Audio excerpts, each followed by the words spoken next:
Mark, I seriously thought someone was making this up this morning when I heard about Constant's demand for all these concessions for electric car drivers.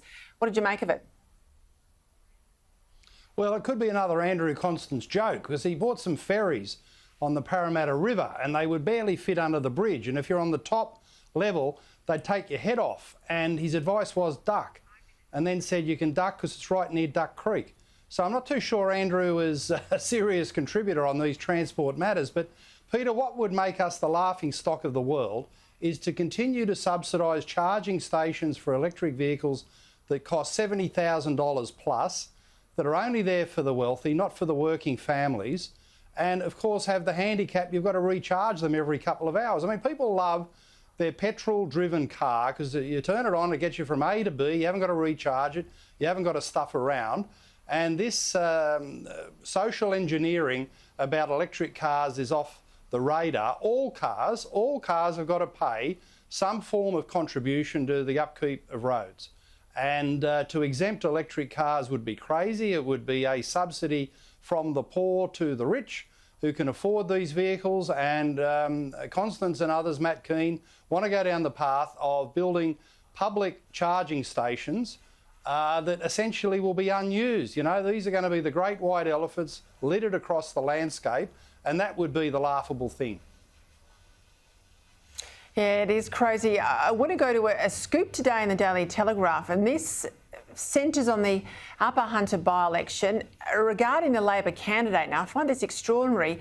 Revelations that Jeff Drayton, who's running for Labor, personally struck a union deal with a Labor hire company to remove a ban on casual workforce for coal mines. Now, according to the Telly, Drayton, who's a long-serving CFMEU official, presided over this deal with a casual hire firm called Valley Labour Services in 2017, which allowed casual workers to be sacked with just an hour's notice and zero entitlements for leave, annual or sick leave and other things. Now, this bloke's out there in this campaign up in the Upper Hunter saying he is against casual work, but that's not his record.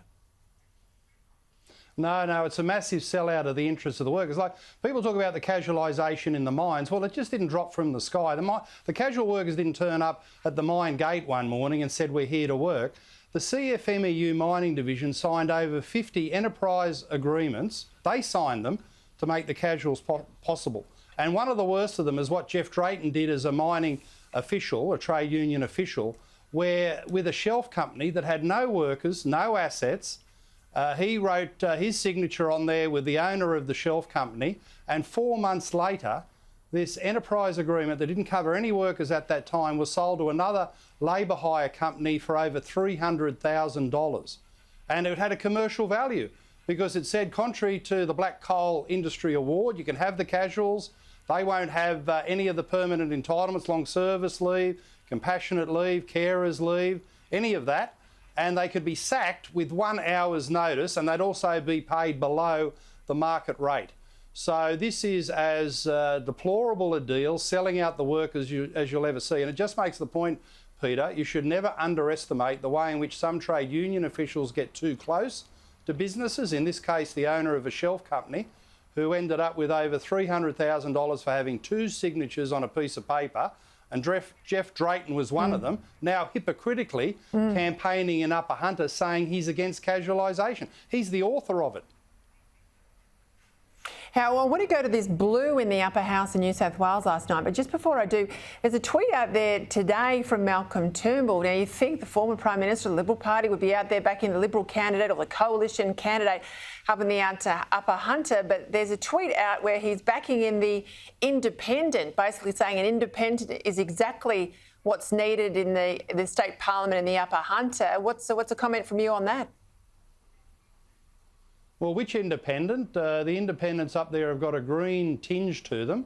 So that'd suit Malcolm, who didn't want any new coal mines and had a career there as the climate chief in the Upper Hunter that was as short as Mal Meninga's political career. So Turnbull's advocacy in Upper Hunter was so bad, so deplorable, so job-destroying, that even his friend Gladys Berejiklian had to give him the flick.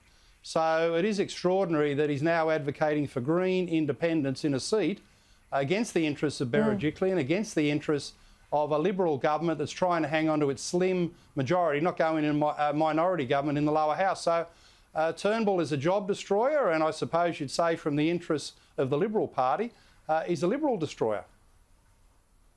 Yeah, I think he's begging to be thrown out of the Liberal Party. Perhaps maybe that's what he's hoping will come of it all.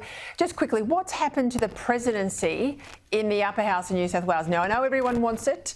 If you're not on ministerial leather, if you're not going anywhere in the ministerial game, it's $300,000 to sit there in the president's chair and preside over the meetings of the upper house. But there's been a blue inside the Liberal Party, hasn't there? Well, Peter, it's again in the category of rank hypocrisy. All that talk. How many times, I wish I had $1 for every time I've heard the language, if we promote women into senior positions into the parliament, we improve the culture of the parliament. Let's promote the women into the big jobs like the president of the upper house, and we improve the culture of our chamber.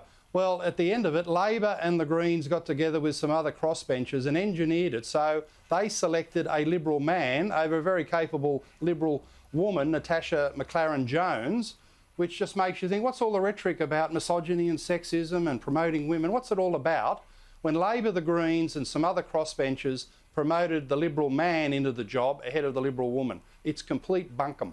There you go. We'll leave it there. I'm sure a lot more will be said. Mark Latham, as always, thank you for your time.